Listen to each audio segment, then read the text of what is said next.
The Bulgari Vision Gran Turismo is, on the surface, a typical VGT, and as such is subject to the same criticisms those cars face. Things like very limited scope for tuning and upgrades, and the relatively high purchase cost of 1 million credits.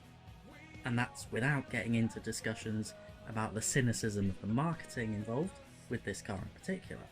If you want to know more about that though, there will be a link to a separate video that covers that. But I digress. In spite of all of that, however, this is a car that, whisper this, I actually recommend you buy, because it is perhaps the best multi-purpose money grinding car in GT7. Normally I do my money making guides for the Le Mans 700 event, and this one can do that event no problem, as you'll see later. But it can also easily win the Tokyo 600 performance point event. Of course, those are two of the best money earning races in the game. Complete with a clean race bonus, they'll earn you 825,000 credits each. And all you need to do to set up your car for each event is change 2 settings, and that's it. Starting with the Tokyo event, all that's required to get your car to the right performance point level is use the power limiter. Just reduce it until you're under 600 performance points on the standard sports hard tyres. And in that state of tune you have about 330 horsepower, which isn't loads, but the car only weighs 1,000 kilos. And as you'll see, it is definitely plenty. Suspension and transmission settings cannot be adjusted, so all that is left now is to hop into the race.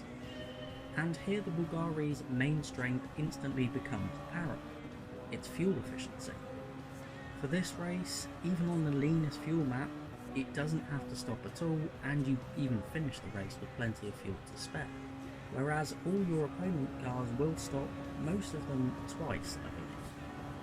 And despite its relatively low power, if you drive it well, it will keep up. It can still do over 180 miles an hour on the straights, so it's very much on par with the AI cars here, if not a little bit faster. Now, like I said earlier, I mainly stick to the Le Mans 700 event for my money grinding, because just it's more my thing. So my driving is a bit mediocre here, I'm not particularly experienced with this event. But again, that goes to show how easy it is to win in this thing, as you'll see. By the time the AI car started pitting, I only had one car left to overtake on track, and this was less than halfway into the race. If, like me, you're not particularly experienced with the event, you do have to get used to the drying track and be careful with your line so you don't end up on the wet, which is very slippery and you're going to end up on the wall. Of course, you want to keep that clean race bonus. Staggeringly, I didn't get any penalties for hitting the wall. I mean, maybe they've removed them because I did have a few plonks, but as the race progressed I got better and started to build more of a gap over the AI, ended up finishing over 30 seconds ahead, so pretty comfortable. Over the line you're getting at least 550,000 credits, of course 825,000 if you do get that clean race bonus. But now let's move on to the Le Mans 700 event. And once again, setting the car up for this one is very simple. Just apply racing hard tyres for standard conditions, but make sure you have intermediates or wets in case the weather does change, as it does with this event. And of course, with the higher performance point level, you can turn the power limiter back up to 100% and run the full 394 horsepower. Once again, like with the Tokyo event, the car's fuel efficiency is its greatest asset here.